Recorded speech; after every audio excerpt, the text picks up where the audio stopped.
Sa mga oras ng huling round ng Divine Visionary Candidate Exam, biglang nagpakita at sinakop ni Innocent Zero ang arena. Sina Headmaster Wahlberg at Innocent Zero ay nasa himpapawid at hinarap ang isa't isa. Sa ibaba naman, nakikipaglaban si Mash at sinuntok niya ng kasing lakas ng suntok ni Saitama ang core member ng Innocent Zero na si Cellwar at bumulagta ito.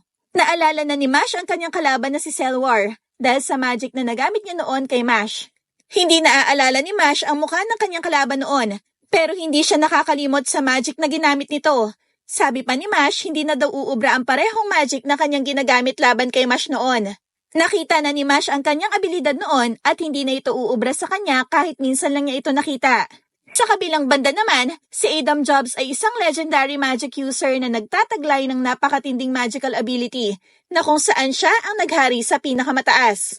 Gumagawa siya ng sarili niyang sistematikong teorya ng magic, pati na rin ang educational system, at saka siya din ang naglikha sa Bureau of Magic bilang isang administrative organization. Ang lawak ng kanyang impluensya ay ramdam ng buong magical society, subalit karamihan ng kanyang pagsisikap sa kanyang mga huling taon ay napunta sa tulong ng sangkatauhan para sa mga taong hindi nakakagamit ng magic. Anya pa ni Adam, ang mga malalakas ay dapat protektahan ang mga mahihina. Yan ang tinatawag na noblesse oblige. Ang mga malalakas ay umiiral para sa mga mahihina. Ipinagkatiwala niya ang kanyang mithiin sa kanyang 3 estudyante. Kasama na doon si Headmaster Wahlberg. Sa kasalukuyang pangyayari, binuksan na ni Innocent Zero ang kabaong na nakagapos sa kadena at laking sorpresa ni Wahlberg na ang laman ng kabaong ay mismong master nila na si Adam Jobs. Hindi lubos makapaniwala si Wahlberg sa kanyang mga nakikita. Sabi pa ni Innocent Zero, nakamtan na daw niya ang magic to restore life na galing sa mga pira-pirasong mga laman ng isang tao. Bagaman, ibinabalik lamang nito ang oras na lumipas sa katawan. Hindi daw niya kayang ibalik ang pag-iisip ng isang tao. May lumabas na isang kalaban sa likod ng kanyang master. Siya ang kumukontrol sa katawan ni Adam at ang pangalan niya ay Necrosmans at ang kanyang specialty ay marionettes. Sinabi pa ng kalaban ay sisiguraduhin daw niyang masatisfy si Wahlberg sa kanilang laban. Ang tugon naman ni Wahlberg kung hanggang saan daw balak ng mga kalaban na ubusin ang kanyang pasensya. Kahit pa daw isang puppet si Adam, minsan din daw itinuring ni Wahlberg na isang master ang kanyang teacher. Umatake ng puppet gamit ang napakalakas na magical power. At ang sabi ni Innocent Zero na nirestore niya ang katawan ng kanilang master sa panahon ng kanyang kalakasan niya. Ang kanyang magical power daw ay ang pinakamalakas sa buong kasaysayan, sabi pa ni Innocent Zero. Biglang naalala ni Wahlberg nung kabataan pa niya ang sinabi ng kanyang master. Responsibilidad daw ng mga nasa matataas na posisyon ang paggabay ng mga mahina. Sabi pa ng kanyang master Adam. At doon walang kahirap-hirap na narepel ni Wahlberg ang unang pag-atake ng kalaban. Di makapaniwala ang kalaban na ganun na lang kadali ang ginawa ni Wahlberg. Hindi may pagkakaila ni Wahlberg na ang kanyang master ay napakalakas sa buong kasaysayan, pero hindi na importante ang nakaraan. Ang importante ay ang kasalukuyan, sabi pa ni Wahlberg. Binantaan ng kalaban kung guguluhin daw niya ang kasalukuyang panahon, hindi magpapakita ng awa si Wahlberg, kahit pa ito ang kanyang master. Dahil ang kanyang kasalukuyang anyo ang pinakamalakas. Sabi pa ng kalaban na si Wahlberg daw ang namumuno sa kaharian bilang isang divine visionary at saka ang nagpapatuloy bilang isang pinakamalakas na magic user sa mundo ng magic sa panahong ito. Ang kanyang abilidad daw ay siguradong ang pinakamalakas sa mundo ng magic. Umatake na ulit ang kalaban at tumira ng napakalakas na magic na tinatawag na Dark Impact. Sa lakas at bilis nito, muntikan ng matamaan si Wahlberg at nabutas sa malaking bundok sa likuran niya. Ang dark magic daw ni Adam Jobs ay kayang ibalik ang lahat sa kawalan at nababalot ang lahat ng purong kadiliman. Umatake na naman ng puppet gamit ang dark snake magic. At nakumpirma ni Wahlberg na tunay ang galing ang magical power ng puppet sa kalakasan pa ng kanyang master. Ang paniniwala ng kalaban gamit ang dark magic ng master ni Wahlberg ay hindi ito kayang i-repel gamit ang ibang magic. Sabi pa ng kalaban na hindi nag-counter si Wahlberg sa dark snake magic ng kanyang master. Dahil alam daw niya na ang kanyang magic ay hindi uubra. Malaki ang tiwala ng kalaban sa kanyang sarili na kayang-kaya niyang talunin si Wahlberg gamit ang dark magic ni Adam Jobs. Umatake ulit ang kalaban gamit ang Dark Snake Double sa pag-aakalang hindi uubra ang magic ni Wahlberg sa dark magic ni Adam. Pero laking pagkakamali niya at madali lamang na-repel ni Wahlberg ang magic na ito. Laking gulat ng Puppet Master sa pagpigil ni Wahlberg sa dark magic. Umatake ulit ang kalaban gamit ang Dark Impact Magic, pero nag-counter si Wahlberg gamit ang kanyang magic na kumukontrol ng space at tinamaan ang kalaban. Laking gulat ng kalaban na nahiwa ang kanyang kaliwang braso. Sabi naman ni Wahlberg na ang nawalang parte ng kanyang katawan ay pinadala niya sa ibang lokasyon. Hindi nga ito'y kamamatay. At dahil daw kinokontrol ni Wahlberg ang space, susubukang gamitan ng mas malakas pa na dark magic si Wahlberg para hindi nga ito kayang i-counter pa. Umatake na siya gamit ang Dark Impact Absol at sabi pa ng kalaban na imposibleng ma-overcome ni Wahlberg ang dark magic. Laking kumpiyansa ng kalaban na kahit pa si Wahlberg ay walang sapat na panahon na kontrolin ng space para pigilan ang madaming dark magic na kanyang itinira. Pero nagkakamali ang kalaban. Walang kahirap-hirap na na-deflect ni Wahlberg ang kanyang pinakamalakas na pag-atake gamit ang purong dark magic ni Adam.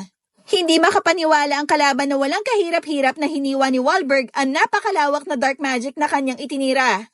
Hindi pa din nagpapaawat ang kalaban at ginamit niya ang napakalaking dark magic na hugis bola na tinatawag na Dark Tremendos.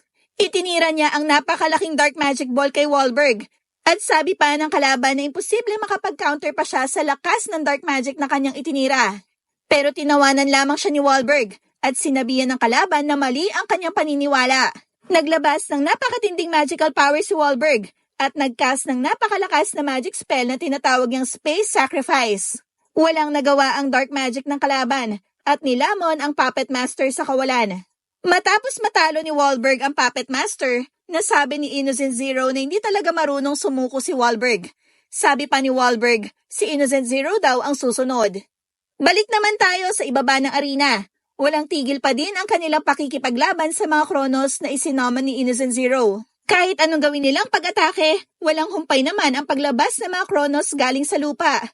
Gusto sanang tulungan ni Caldo si Mash sa kanyang pakikipaglaban kay Cell War, pero hindi nga pwedeng iwanan ng arena. Manganganib ang mga estudyante. Puntahan naman natin ang laban ni Mash at Cell War. Naitanong ni Mash kay Cell War kung bakit siya ang tinatarget ng Innocent Zero. Ang sagot naman ni Cell War ay isa si Mash sa 6 na magkakapatid na anak ni Innocent Zero, ang gagamitin para sa Forbidden Magic for Body Construction. Gagamitin nila ang Dark Magic para makagawa ng isang immortal na puso galing sa mga anak ni Innocent Zero. Inihanda pala ni Innocent Zero ang 6 niyang mga anak as vessels para maalagaan ang immortal na puso. Sa madaling salita, si Mash ay isa sa mga creation ni Innocent Zero. Isa si Mash na kailangan ni Innocent Zero para magiging perpekto ang kanyang katawan. Naitanong ni Mash kung isa ba si Cell War sa mga kapatid niya. Sabi ni Cell War ay isa lamang siyang clone gamit ang mismong dugo ni Innocent Zero sa isang patay na katawan. Ginawa lang pala si Cell War para gamitin siya sa mga plano ni Innocent Zero. Nanggagalaiti si Cell War kay Mash dahil isa sa mga anak ng kanilang ama ay walang silbi at mahina daw. Habang nagsasalita si Cell War, biglang sinuntok siya ni Mash gamit ang malawan punch na suntok ni Saitama at bumulagta ito.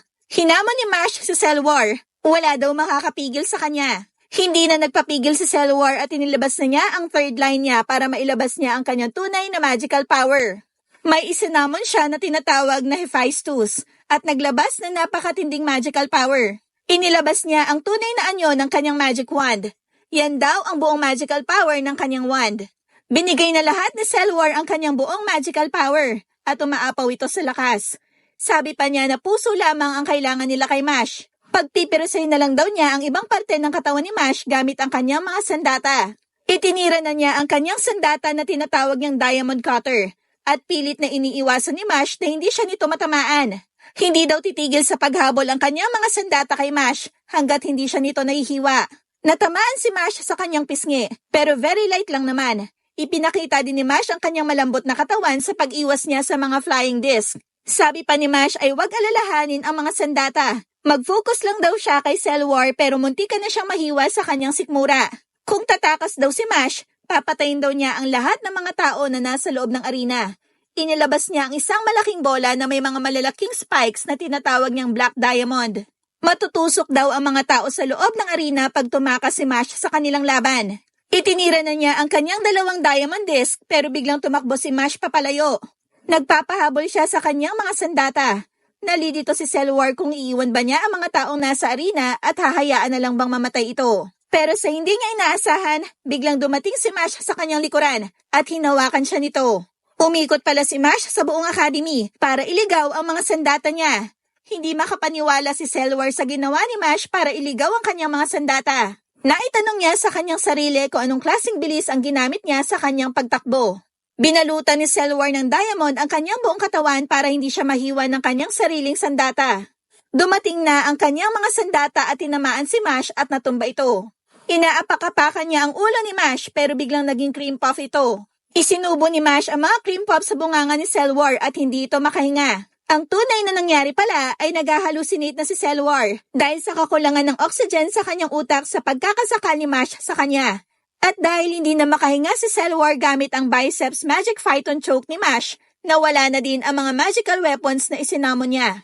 At dito nagtapos ang buhay ni Cellwar laban kay Mash. Abangan nyo sa susunod na linggo ang pinakahihintay nating laban na mga pinakamagaling na mga magic users sa buong mundo. Ang laban ni na Innocent Zero at Mr. Wahlberg. Nagpapasalamat muli ako sa inyong walang sawang pagtangkilik sa aking mga videos. Huwag niyong kalimutang i-like ang video, magbigay din kayo ng komento kung ano ang inyong masasabi patungkol sa video at huwag kalimutang mag-subscribe na din sa aking channel. Hanggang sa muli, paalam!